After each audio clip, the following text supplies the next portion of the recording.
Greetings, YouTube. I frequently discuss feminism and misogyny here on my channel. And in doing so, I have mentioned in the past that my behavior has not been stellar over the course of my life in regards to those topics. There was a time when, if you'd asked me, I wouldn't have said I was a feminist. I would have also told you I wasn't a misogynist, that I wasn't part of a anti-woman process that is the patriarchy. And I would have been lying to you. You see, over the course of my life, I've done numerous problematic, questionable things in regards to women. And that's what I'm going to talk about today. Over the course of my life, I've told sexist and misogynistic jokes. I've commented about women's appearance, unsolicited, to both women I know and to strangers. I've sexually harassed women. And no one ever taught me these things. No one ever sat me down and said, okay, this is how you treat women. This is the way you behave around them. These are the things you say. These are the attitudes you hold. There was no lesson. There is no patriarchal council that dictates an agenda for men to follow and women to follow. But I knew how my grandfather's generation treated women. I knew how my father's generation treated women. I knew how my contemporaries treated women. And the lessons I learned at my grandfather's knee, at my father's knee, and amongst my contemporaries said that those sexist, misogynistic jokes were a-okay. That commenting about a woman's appearance, whether you knew her or not, that was fine. That sexually harassing them was acceptable. And if you would ask me if I was a person pushing an anti-woman agenda, I would have said no. And I would have meant it. I would not have been lying. You see, that's what other people did.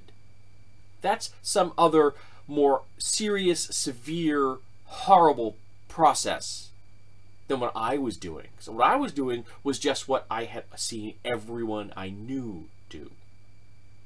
And if you asked me if I knew any men that were pushing an anti-woman agenda, I would have said no.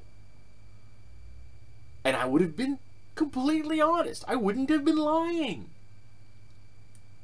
Except, of course, in both instances, saying that I wasn't pushing an anti-woman agenda and saying that the men around me weren't pushing an anti-woman agenda would have been a lie. Because I was. And every man I knew was. It's what I saw on television, in the movies, in the news articles I read, in the books I read, in the music I heard. The anti-woman agenda of the patriarchy was the warp and weft of reality. And to me, a 20th century male, I had the privilege of having it all be invisible to me. That I never had to see it.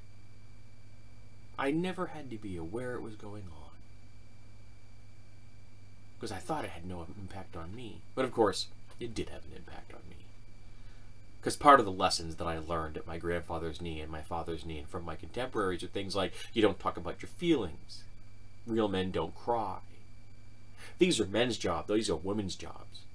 These are masculine roles. These are feminine roles. When in actuality, there are just jobs and roles. When in actuality, not talking about your feelings just perpetuated my PTSD, anxiety, and depression. It just perpetuates the fact that men succeed at suicide more than women because they choose more lethal methods. Even though women attempt suicide 4 times more often.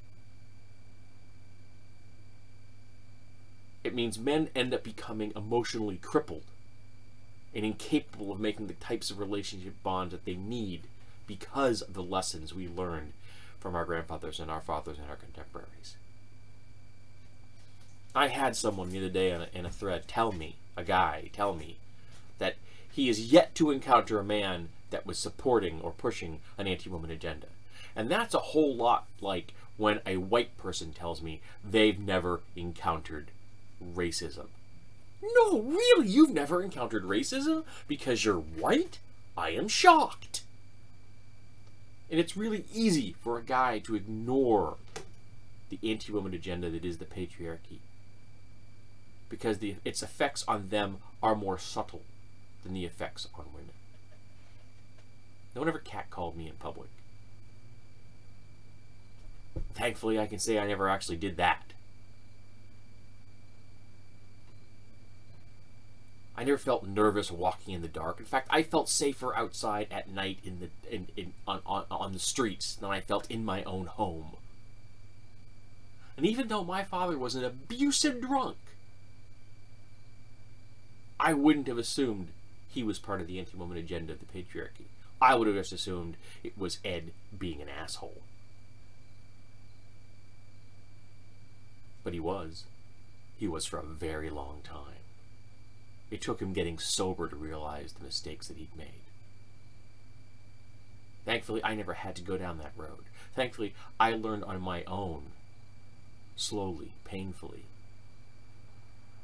of the patriarchy's existence, though I didn't necessarily have the terms at one time. But see, I became a feminist on my own. No one handed me some feminist agenda. I just began to see through the crap and the BS. I stopped letting it be invisible because I read and I studied and I looked at the world around me, and I began to pick apart the injustices I saw every day. And as I did that, more and more of them led to the same source, all of them leading to this one place. And a lot of those injustices came from the source that is the patriarchy. Other injustices come from our endemic racism, our homophobia, which is also linked to the patriarchy, our transphobia, also linked to the patriarchy. They're all linked together. And it's all based on fear, and it's all horrible. But I was part of the system. I was part of that process. When a man tells me that they aren't, I hear that white person telling me they've never encountered racism.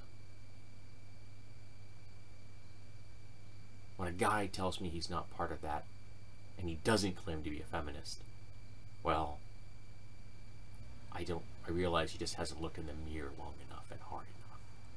Do you think I wanted to face these things about myself? Oh, heck no! Do you think I wanted to look in the mirror and see what was there, and see how many things I've done that were wrong, were problematic, were tasteless, were tactless, were cruel? How many people I've hurt over the course of my life? You think I wanted to face that? No, I didn't. And that's why most men don't. Because they don't want to. They're a good guy. They're a nice guy. They wouldn't do that. They wouldn't be cruel. They wouldn't be tactless. They wouldn't do mean things. They like women. They're straight. Except they certainly don't know how to respect them. Not unless, of course, the women behave certain ways. They dress the right way. They have the right kind of job. They're not uppity. They don't talk too much. Oh, and speaking of talking, I spoke over women all the time.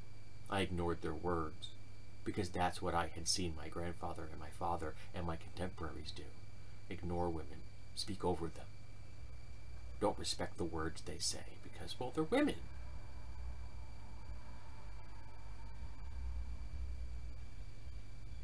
So when someone tells me the bullshit that is that the patriarchy doesn't exist, I know it's a lie.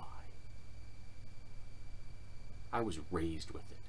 Now, in the 21st century, things have gotten a little better. At least we're talking about it. But we haven't begun to dismantle it yet. We're just talking about it. Which is good. But we still have a long way to go. So don't tell me the patriarchy doesn't exist, folks. I've been part of the process. I know it does. And I know that every guy that tells me that it doesn't exist, that they are part of that process too.